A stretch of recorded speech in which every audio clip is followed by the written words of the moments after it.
สบายดีทุกท่านเนาะวันนี้ทาง CIT เราจะมาแนะนำเกี่ยวกับการออกแบบเว็บไซต์โดย WordPress เนาะถือว่าเป็นที่นิยมการใช้หลายในยุคปัจจุบันนี้นะถึงว่าเว้าเกี่ยวกับ WordPress และบรรดา IT เราจะเข้าใจหลายเนาะเราจะรู้หลายเนาะมันใช้เกี่ยวกับแม่นหยังเนาะมันจะเป็นโปรแกรมหนึ่งที่ใช้ออกแบบเว็บไซต์ถือว่ารองรับเกี่ยวกับทุกอุปกรณ์เลยเนาะถือว่าปัจจุบันนี้ที่เขาเจ้ากำลังนิยมกันใช้หลายเนาะขั้นตอนแรกเนาะเราเข้าไปเว็บไซต์ wordpress.org เนาะหลังจากนั้นเราก็กดเข้าดาวน์โหลดนะในนี้ข้าพเจ้าได้ดาวน์โหลดมาไว้แล้วเนาะจะเป็นเวอร์ชัน 4.5.1 เนาะหลังจากดาวน์โหลดมาแล้วเราก็มาแตกเอาเนาะมาแตกเอาแต่ไฟล์ WordPress เนี่ยมาเนาะ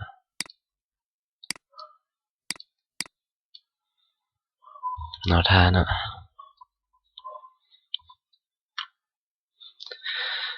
เจ้าเมื่อแตกสำเร็จออกมาแล้วนะอาจจะมีไฟล์ต่างๆอย่างนี้นะหลังจากนั้นเราก็ก๊อปไฟล์ folder WordPress นี้ไว้ส่งเซิร์ฟเวอร์เนาะเซิร์ฟเวอร์ก็เป็นเซิร์ฟเวอร์แซมปัจจุบันแซม PP เนาะครับพเจ้าในหมู่ไซต์ตัวนี้เนาะถือว่าแซม PP นี้ถ้าผู้ใดยังบ่ทันรู้ติดตั้งมันให้ผัวพันกับหลังนะครับพเจ้าจะแนะนำให้เนาะเป็นหยังตัวนี้เนาะผู้ใดเคยติดตั้งแล้วก็ขั้นตอนติดตั้งไปเลยเนาะแล้วมาวางไว้โฟลเดอร์ htdocs เนาะในโฟลเดอร์แซมของ24นี่เนาะ8เนาะ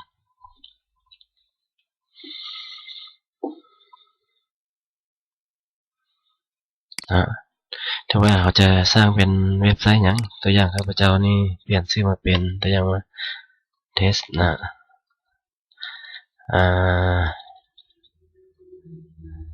test อันนี้อะไรก็ได้เนาะ test WordPress นะข้าพเจ้าต้องชื่อว่าโฟลเดอร์ในนี้เนาะในนี้จะมีบรรดาโฟลเดอร์ที่มากับ WordPress ที่เอานับมาเลยนะเบิ่งแซมเปิดระบบนี้นะจะมี2ตัวข้าพเจ้าจะตัดไปนะ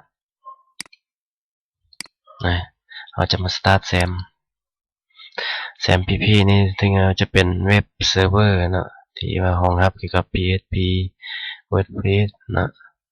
Joomla ต่างๆเนาะสตาร์ท3อย่างนี้จะปิดไว้นะถือว่าในโฟลเดอร์ของhtdocs นี่จะมีโฟลเดอร์ที่ข้าพเจ้าตั้งชื่อว่า test WordPress นะวิธีการติดตั้งก็คือปกติเข้าไป localhost นะปัจจุบันนี้ข้าพเจ้าตั้งชื่อว่า localhost นี่พอร์ตมันจะเป็น888นะความหมายคือข้าพเจ้าตั้งชื่อพอร์ต888นี่เพราะว่าข้าพเจ้ามันมีหลายโปรแกรมเนาะมันจะขัดกันตัวอย่างว่า SQL Server เนาะ Skype อย่างพวกนี้เนาะเดี๋ยวมันใช้พอร์ต80เลยข้าพเจ้าต้องได้ตั้งพอร์ต888เพื่อบ่ให้มันขัดกับตัวนั้นเนาะตั้งเลย test word enter ไปถือว่าข้าพเจ้าเขียนชื่อบ่ได้เนาะไปเบิ่งคืนนะเปลี่ยนชื่อมันถึงนะโอเค enter ไปนะ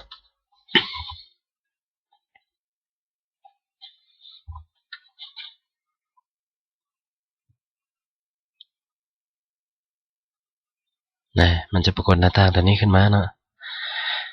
ขั้นแรกๆก็คือ database เนาะ2 database user database password database host เนาะในที่นี้นะคือเราได้หน้าต่างของการติดตั้งมาแล้วเนาะเราจะไปสร้าง database ให้มันก่อนก็คือเราเข้า localhost 88 php นะ myadmin ที่ว่าตัวนี้จะเป็นตัวที่จัดการเกี่ยวกับฐานข้อมูล MySQL นะ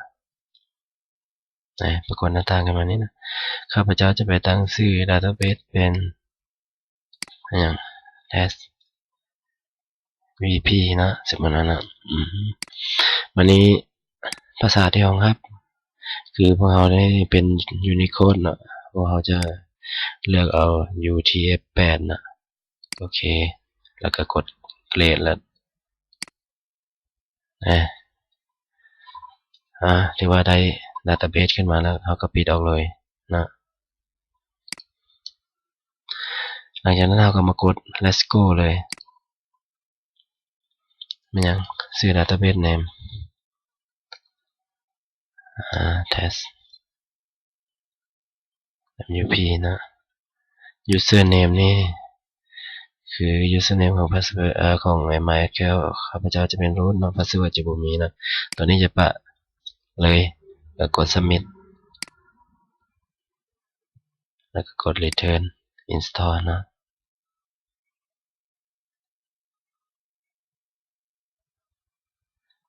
ถือว่าได้นะปัจจุบันนี้จะมาคอนฟิกกับเว็บไซต์นี่เราจะตั้งชื่อในใดก็ได้นะแล้วก็ตามใจนะ test wordpress 2016นะยัง username เด้ username ตัวนี้จะเป็น user ที่เราล็อกอินเข้านะ admin แต่ยังรหัสเดข้าพเจ้าตั้งให้1 2 3 4 5 6เอาง่ายๆตัวนี้ติ๊กใส่ confirm เนาะ use of make password นะหลังจากนั้นก็ใส่อีเมลเนี่ยตั้งตามใจเด้อใส่แต่ยังว่า info s ยัง at wordpress.com อย่างว่านะแล้วก็ติ๊กใส่ตัวนี้นะ set engine visibility นะหมายความว่าถ้าติ๊กใส่ตัวนี้นะสมมุติว่าเว็บเฮาออนไลน์หมายความว่าจะให้มันเสิร์ชอยู่ในจำพวกที่ว่าเว็บเสิร์ชนะเช่นว่าเราเฮ็ดระบบ CLL บ่ใช่ประเภทค้นหาคือโกโก้เพราะนั้นความหมายว่าติ๊กนี้คือความหมายว่าเราให้เสิร์ชเว็บไซต์เราในจำพวกนั้นนะจากนั้นก็กด install นะ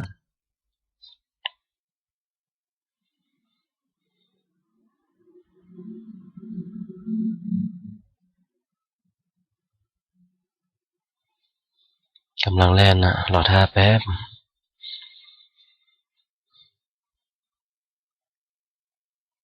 ถือว่ามันกำลังอัปเดตฐานข้อมูล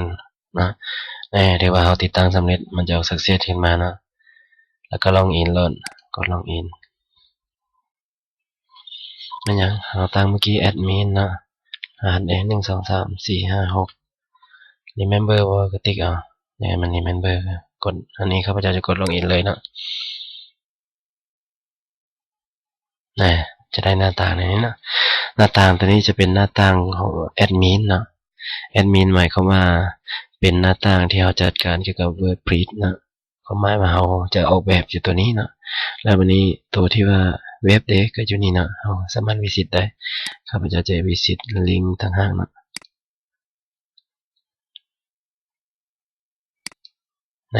นะถือว่าหน้าตาตัวนี้จะเป็นหน้าตาเว็บถือว่าเป็นเว็บพื้นฐานที่ว่ามานำใน WordPress นะถือว่าเราจะได้ผ่านมาเป็นการแนะนำเกี่ยวกับการติดตั้งเว็บไซต์โดย WordPress นะขอขอบใจที่รับชมนะ